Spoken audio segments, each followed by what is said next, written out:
और संसद में सियासी संग्राम के बीच बीजेपी सांसद कंगना रनौत ने राहुल गांधी पर ऐसा हमला बोला है कि सियासत गर्मा गई है। कंगना ने राहुल पर संसद का मजाक बनाने का आरोप लगाया तो कॉकरोच जनता पार्टी पर भी जमकर निशाना साधा।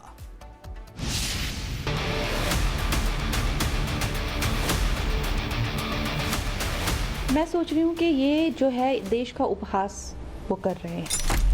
ये निशाना है बीजेपी सांसद कंगना रनौत का नेता विपक्ष राहुल गांधी पर। संसद में हंगामा, विपक्ष की नारेबाजी, सरकार और विपक्ष के बीच तकरार और इसी सियासत घमासान के बीच बीजेपी की फायर ब्रांड कंगना रनौत ने मोर्चा संभाल लिया है। कंगना ने निशाने पर सीधे विपक्ष के नेता राहुल गांधी को लिया।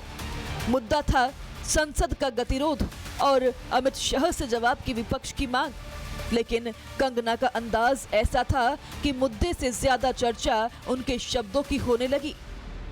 मैं सोच रही हूँ कि ये जो है देश का उपहास वो कर रहे हैं कहीं ना कहीं, चाहे आलू उगाने की उनकी बात हो, चाहे जलेबी अमेरिका में भी, हमेशा देश का उपहास करते हैं और उनके लिए हर कुछ जो है एक जोक है। पहली बार मैं देख रही हूँ कि एक पार्लियामेंट में का जो है इतना मजाक वो बना, एक ही सांस में कह रहे हैं कि हमें अमित शाह जी से जवाब चाहिए। एक सांस में कह हमें अमित शाह जी से जवाब चाहिए कि ऐसा ऐसा स्टूडेंट्स के साथ उन्होंने किया कि नहीं किया। हम यहाँ उनकी बात सुनने के लिए नहीं है, फिर कह रहे हैं कि हमें जवाब चाहिए। ये किस तरह का मजाक ये देश के साथ हो रहा है? मतलब उन्हें कोई लाज, कोई शर्म नहीं रही है। कंगना यही नहीं रुकी, उन्होंने राहुल गांधी की नेतृत्व क्षमता पर भी सवाल खड़ा कर दिया। कंगना का दावा है कि विपक्ष के नेता के तौर पर राहुल का ये आखिरी कार्यकाल हो सकता है। यानी हमला सिर्फ संसद के गतिरोध पर नहीं, सीधा राहुल गांधी की राजनीतिक भूमिका पर किया। और पूरी दुनिया देख रही है और ये सोच रही है ये किस तरह का पर्सन है जो एक ही सांस में कह रहा है कि अमित शाह मुझे तुमसे जवाब चाहिए कि क्या जो भी उनके क्वेश्चंस हैं कि गोली चली थी, क्या आंखें फूटी थी, या जो भी है, लेकिन मैं यहाँ तुम्हारी बकवास सुनने के लिए नहीं हूँ।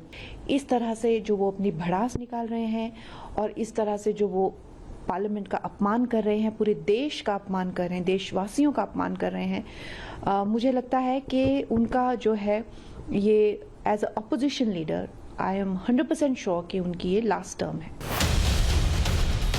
उसके बाद कंगना अपने बयान पर सफाई देती नजर आई, जिसमें उन्होंने कुछ प्रदर्शनकारियों को लेकर कॉकरोच और गटर जैसे शब्दों का इस्तेमाल किया था। कंगना ने साफ किया कि उनका निशाना सिर्फ उन खास लोगों पर था जो ड्रग्स, सट्टेबाजी, जुए और डार्क वेब जैसी चीजों में शामिल है। जो लोग खुद को कॉकरोच बोलते हैं, तो अगर हम कहें कि कॉकरोच तो गटर से निकलता है तो इसमें क्या बुराई है?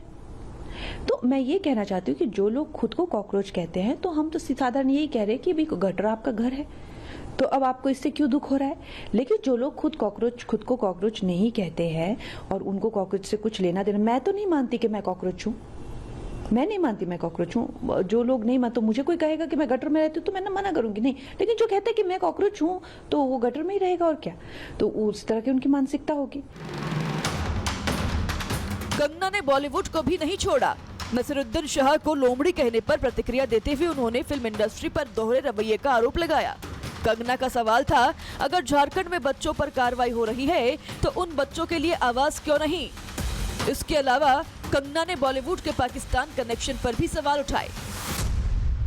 ये दोगलापन फिल्म इंडस्ट्री का भी नहीं चलेगा। फिल्म इंडस्ट्री के लोग जो घड़ियाली आंसू जंतर मंत्र के लिए बहा रहे थे, वो सेम आंसू इनको अब ये बच्चों के लिए भी झारखंड में भी बहाने चाहिए, उनकी भी तो दुविधा है। तो मैंने उनको इसीलिए कहा क्योंकि उन्होंने इतना गंदा एक वीडियो बनाया था जिसमें जो है वो इस तरह की धमकियां दे रहे थे, इस तरह की जो बातें जो है, जो सर्वोच्च हमारे जो रिप्रेजेंटेटिव हैं पूरे दुनिया से, जिनको प्रधानमंत्री जी को इतने बड़े बड़े अवार्ड्स मिलते हैं, और नहीं तो उन्हें उतनी तो डेमोक्रेसी की गरिमा रखनी चाहिए। और जब देखो जो चाहे उनकी फिल्में हो, चाहे उनकी बातें हो, चाहे उनके इंटरव्यूज हो, ये पाकिस्तान की प्रेम कथा कब खत्म होगी? जब देखो पाकिस्तान के प्रेम में ये मरे रहते हैं। बहरहाल कंगना रनौत की सियासत का अंदाज साफ है। शब्द तीखे होंगे, निशाना सीधा होगा और सवाल सियासी होंगे। इस बार भी राहुल गांधी पर हमले से लेकर कॉकरोच गटर वाले बयान तक कंगना ने साफ कर दिया है कि वो संसद की सियासत में नरम लहजे से नहीं बल्कि अपने फायर ब्रांड अंदाज में मैदान में है। Bureau report, Republic Bharat.